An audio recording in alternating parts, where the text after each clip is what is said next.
Mga kaibigan, ipinagkakapuri ko pong ipakilala si Apolonia Colantoy sa natatanging niyang pagganap sa pelikulang pinamagatan Malayo Pa ang Pana, Pepe.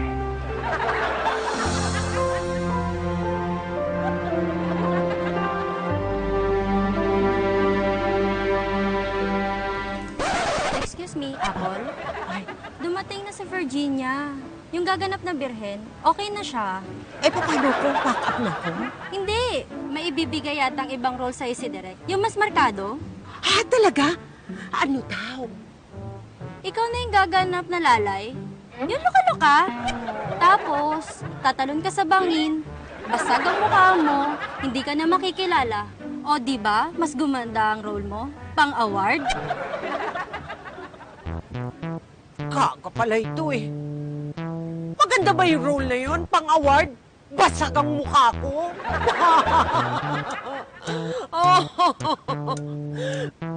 Birhen ako. Virgin Mary ang bagay sa aking role. Mga anak, walang himala. Opo mga kaibigan, ang unang eksena ay totoong nangyari. Hindi niyo na itatanong. Minsan na kasing nag-arti-artistahan nun ang binang ko. Bagay na nauungkat kapag napag-uusapan ang tungkol sa... Talaga po palang pangarap niyo pong pagiging artista, Mama A, no? Ay, naku, yun talaga ang biggest break ko. Ang pagganap ko ng mahal na birhen. Mama A, bumenta ba yung pelikulang yun? Maganda yung pelikula. Ang ganda-ganda ng storya. So, Tapos- edi madami pong nanood nun.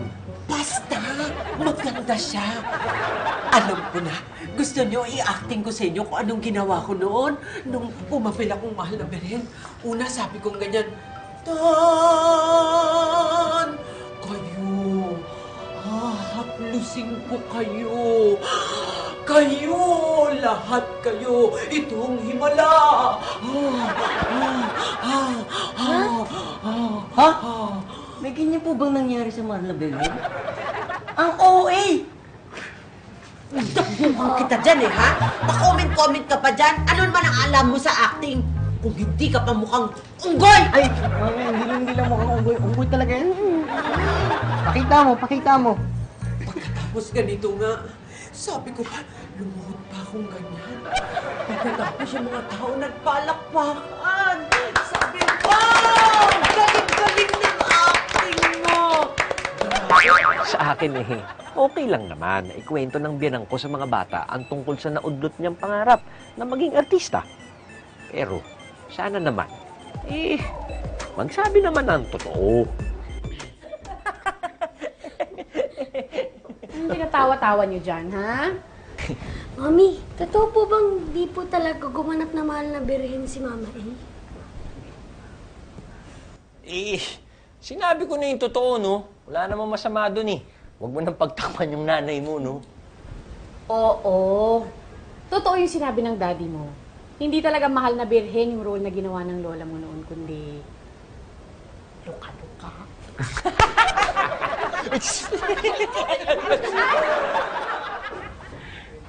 Ay, sino pinagtatawanan niya?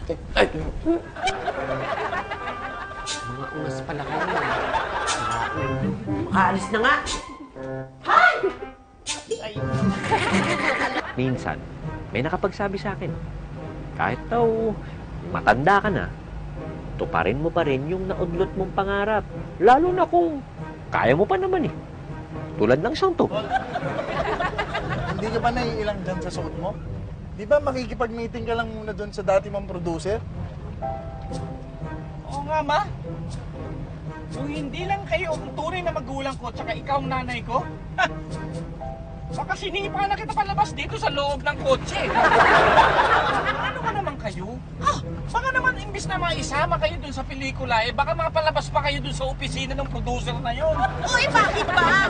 Ang dami niyong comments Masama ba kung gusto kong maging professional? Tsaka kung ang dami niyo lang dakdak dahil ikinahihiya niyo ako at hindi niyo talaga matik itong itsura ko, edi magsilabas kayo! Hoy! Sakay po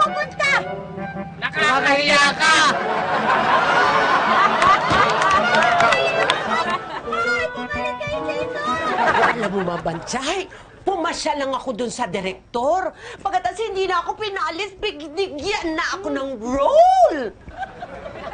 Eh, ayaw na nga siyang paalisin eh. Sabi, ngayon na daw yung shooting. Yes! Wala namang mangyayari dyan. Nagsasayang lang kayo ng pagod. Masyadong nakikita. Punta lang doon si Mama doon sa dati niyang producer. Eh, wala naman siyang kamalay-malay na binigay sa kanya tong role na to. Walang kamalay-malay, ha? Eh bakit nung umalis kayo, suot niya yung Virgin Mary costume niya? Yan ba ang makikipagtsikahan lang? Sige na! Kontrahin mo ko! Wala ka namang ibang alam kung hindi kontrahin ako sa lahat ng gusto ko. Bakit? Masama ba? Natuparin ko ang mga pangarap ko sa buhay sa pangalawang pagkakataon. Nagawin ko ang mga gusto ko para sa ikabubuo ng kalooban ko. Bakit ba ninyo inahadlangan ang aking mga pangarap? Bakit? Masama ba akong ina?